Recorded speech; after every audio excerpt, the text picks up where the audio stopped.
Hello and welcome to the Northwood Podcast. I'm your host, Heath Jones, and apologies for not releasing an episode last week, which I guess is a bit rich coming from me as we hadn't released episodes for many months at a time up until very recently. But I'm meaning to release one every week, and last week I was traveling for a work retreat, and so I didn't find the time. So you're going to get two. One released this one, and then another one hopefully at the end of the week. This first one that you're listening to now is from a talk that I gave 2 weeks ago on May the 4th, Star Wars Day, as it would have it. It was recorded live at my church, and so if it sounds like it's a bit ambient and strange in the noise, that's why. Although the audio technology that's out now really does a good job in cleaning that up, so I hope it's not too much of an encumbrance. Anyway, I'm just rambling now. As I was saying, Northwood Podcast, welcome here. If you'd like to know more about me or my church, visit www.indncc.org. That's indncc.org. That's NCC for Northwood Christian Church, which is our church. We have service times at 10:45 every Sunday. It would be lovely for you to come and see us in person. If you like what you hear, that would be a good thing to do. Or if you've other desires to volunteer, we have a food pantry and other points of contact with the public where we minister to the needs of those in this world who have need as best as we can see it, as best as we are able. So it'd be great to hear from you. If that sounds like something you're interested in, you can reach out to me directly by emailing me at my email, which is Heath, my name, Heath, at indncc.org. That's Heath at indncc.org. Now, what we're going to do here is I'm going to read the scripture from last week, the one that I preached on, the one I just mentioned a second ago. And then after that reading, there will be a pause for ad breaks, and then we'll come right back to the message proper. And so here now a reading from John chapter 21, verses 1 through 19, and it goes. After these things, Jesus showed himself again to the disciples by the Sea of Tiberias. And he showed himself in this way. Gathered there together were Simon Peter, Thomas called the twin, Nathanael of Cana in Galilee, the sons of Zebedee, and two others of his disciples. Simon Peter said to them, I am going fishing. And they said to him, We will go with you. They went out and got into the boat, but that night they caught nothing. Just after daybreak, Jesus stood on the beach, but the disciples did not know that it was Jesus. Jesus said to them, Children, you have no fish, have you? They answered him, No. He said to them, Cast the net to the right side of the boat, and you will find some. So they cast it, and now they were not able to haul it in because there were so many fish. That disciple whom Jesus loved said to Peter, It is the Lord. When Simon Peter heard that it was the Lord, he put on his outer garment, for he had taken it off, and jumped into the sea. But the other disciples came in the boat, dragging the net full of fish, for they were not far from the land, only about 100 yards off. When they had gone ashore, they saw a charcoal fire there, with fish on it, and bread. Jesus said to them, Bring some of the fish that you have caught. So Simon Peter went aboard and hauled the net ashore full of large fish, 153 of them. And though there were so many, the net was not torn. Jesus said to them, Come and have breakfast. Now none of the disciples dared to ask him, Who are you? Because they knew it was the Lord. Jesus came and took the bread and gave it to them, and did the same with the fish. This was now the third time that Jesus appeared to the disciples after he was raised from the dead. When they had finished breakfast, Jesus said to Simon Peter, Simon, son of John, do you love me more than these? He said to him, Yes, Lord, you know that I love you. Jesus said to him, Feed my lambs. A second time he said to him, Simon, son of John, do you love me? He said to him, Yes, Lord, you know that I love you. Jesus said to him, Tend my sheep. He said to him a third time, Simon, son of John, do you love me? Peter felt hurt because he had said to him the third time, Do you love me? And he said to him, Lord, you know everything. You know that I love you. Jesus said to him, Feed my sheep. Very truly I tell you, when you were younger, you used to fasten your own belt and to go wherever you wished. But when you grow old, you will stretch out your hands, and someone else will fasten a belt around you and take you where you do not wish to go." He said this to indicate the kind of death by which he would glorify God. After this, he said to him, "Follow me." And now we take a pause for some ads.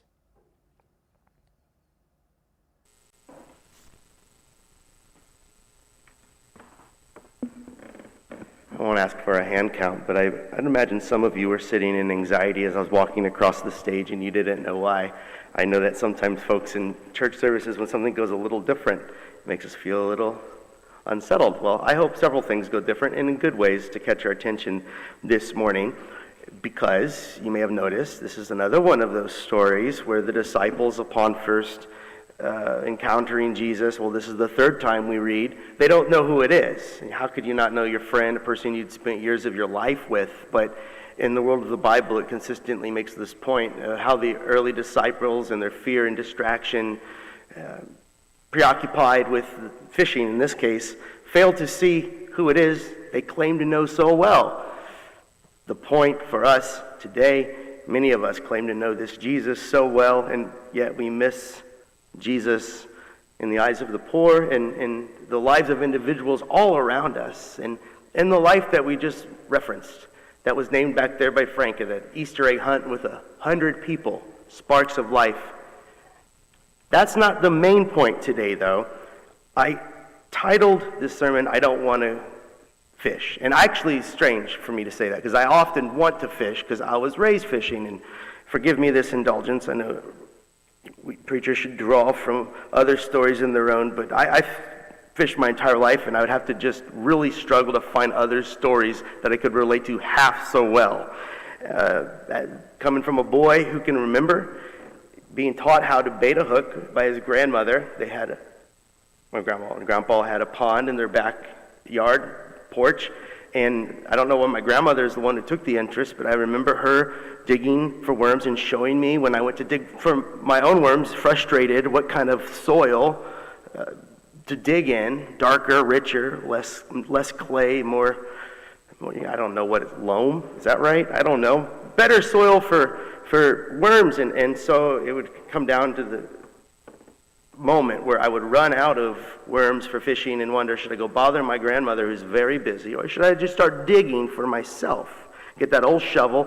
I don't have anything like the body weight to push it down, but I get the job done as best I can because I wanted to go fishing. And my talents were very narrowly channeled in one direction. Bluegill, bobbers, sinker, hook. It's all I knew when I was 5, 6, 7. In my backyard, where I grew up, is Sugar Creek, that creek that goes through Turkey Run State Park. It's perhaps the best body of water in Indiana, in my opinion. And I would go out there fishing for panfish, and there were some in there, and I'd watch these carp go past my hook, and I'd have no idea why. Why aren't they biting? Maybe I get some different bait. And I tried all the baits that I knew to use on these fish, and sometimes my friends at school would even brag about the carp they were always catching. To this day, I don't know if they were telling the truth. You know how fish stories go. Then I went to Indiana Beach. Who knows about this place, Indiana Beach? And who knows about the pier with the carp, right? Do you know what I'm talking about? There's this big pier where there's these carp that are always there as people throw popcorn off, and they're just sort of churning. It looks like you could walk on them. They're so thick. And so I'd go home with just a handful of carp I'd see in the creek thinking, what gives? Popcorn? Surely not. But then I found out, yeah, you can find one specific thing, corn, grain, sweet stuff, and they will bite. And so you can become very competent at fishing for one kind of fish. One kind of fish. Catfish, later. A fella taught me to take liver, like you buy at a grocery store, and you set it in your car on a hot day, sealed. Then you crack it open at night, and the catfish love it. Okay? Trust me, it works. But fishing is something you have to work hard at, something that takes time, and I don't really know very many people who have a very broad understanding of how to fish in every place. I can't fish in oceans. I struggle to fish in large bodies of water, like freshwater lakes even. Very confined to what I know. Now, using fish as a metaphor for people, there's something there. Churches are really good at finding one kind of fish, and often one color, and maybe style. And then they will do really well at that, and then there will be other fishes that we wish that we could catch, and we may pander to and be confused, and maybe we'll say there's something wrong with the fish, and that's why they're not biting. But why fish in the first place? The disciples wanted to fish, and in their story, they only struggled until they saw the Lord, and then it was gangbusters, fish. The net didn't even break. 153 of them, a very specific number. Most plausible explanation is that the writer has in mind the number of peoples, nations, countries in the known world at the time. 153. And in the context of the gospel, you have a net that holds them all as the disciples faithfully obey the command of the Lord they half recognized to do something that made very little sense, as our calling in the gospel can sometimes it can be that way. 153 to indicate that the gospel can somehow, miraculously, until you think about it, hold them all. I say till you think about it, because if God created us all, then the fish, we're all cousins, right? We're all interrelated in different sizes and shapes, and different things will attract us as we, develop our tastes as cultures and different peoples. Could you imagine what it would be like for Ukrainians to fish for Russians, or for you or I to fish for Saudi Arabians? I don't know how to do it. I'd better catch carp than I could, because there's so many barriers between us, but we're told the net can hold, and some of us will really not sit long enough with that to wonder if it were true. Will the net hold the gospel? Can it hold all of this tension in the world? And Jesus, to the first disciples in this story, is saying, all of them, 153, go and fish, and the net will hold. It may take all night. You may wonder till morning if they're ever going to bite. But God is good, and the net will hold, the net that Jesus casts. Now, Peter doesn't want to fish. He wanted to fish earlier, but he doesn't want to fish now. He's talking about the fishing for people bit. And now I'm thinking about all the people who don't like fishing. And I get it. It's hard. It can be awkward. It can make you feel clumsy. You might spend way too much time doing it to no effect, and then wonder, what is even the point? Now I'm describing church. Am I describing fishing? I don't know. Jesus asked Peter 3 times, do you love me? Yes. Feed my sheep. Different metaphor, sheep.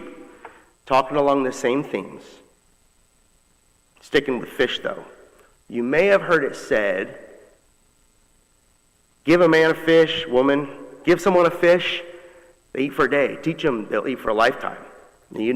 Picture who you've heard say that and when it's been said. And it's said in moments where somebody really doesn't want to give a fish. That's the problem. They have 2 fish and they want both of them. And they reason, I just soon teach them, really. As we've been discussing, it's a lot harder to fish yourself than to be given a fish. And it's a lot harder to teach someone to fish. Education system's broken, can't work. Why try? No. Teach them to fish. It will cost us something, whatever you're talking about. Whether you're talking about teaching someone to live well in community, whether you're trying to help them raise children that aren't traumatized, and the resources that will need to go into that, and how to mitigate trauma already past and now we have to deal with in communities of poverty. And now think of the children growing up alongside mine. Oh boy, in this world where my children cry at night if They don't get to stay up 10 minutes longer. That's a good reason to cry in life as a child. Because things are so good, you stay up 10 minutes. More of this, please. And I'm aware of children in other places. And teach them, help them fish. Give them the fish that you have. It's all exhausting. The question remains, will the net hold? Do you love me? Do you trust me? And you feed the sheep all night. They take your bait, and maybe you never know if they're going to bite again.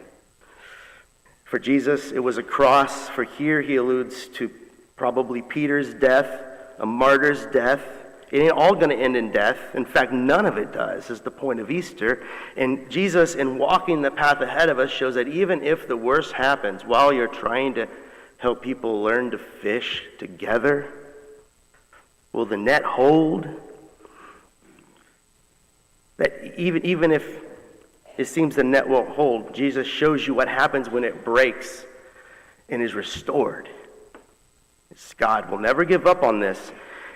And so here we are, about to enjoy a meal. And I love how this passage ends with the disciples going to the shore to enjoy a meal. And it just so happens we have communion right after the sermon. I got to think maybe there's a providential hand in, hopefully, our liturgical practices. But they sit down with Jesus at the end of this, committed to doing the work, and they are fed in that moment. It's like the little dark night before, doesn't matter half so much. What comes next, they'll face it. Right now, they are fed. And I'm thinking about those moments in our own church's life where on a Christmas Eve, the noise outside feels half so important. And here, I notice we are fed. The question is, do we want to fish? Do we want to feed? And the proof will be in the pudding, as they say. In fact, we will learn together what it is we want. And I know what it is I want. And I know what it is Northwood wants. And by the grace of God, I believe we will live to see fish aplenty again, by the grace of God.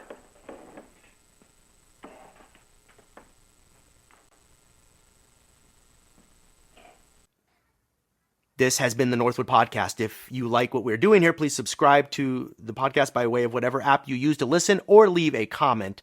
These points of engagement drive more traffic our way.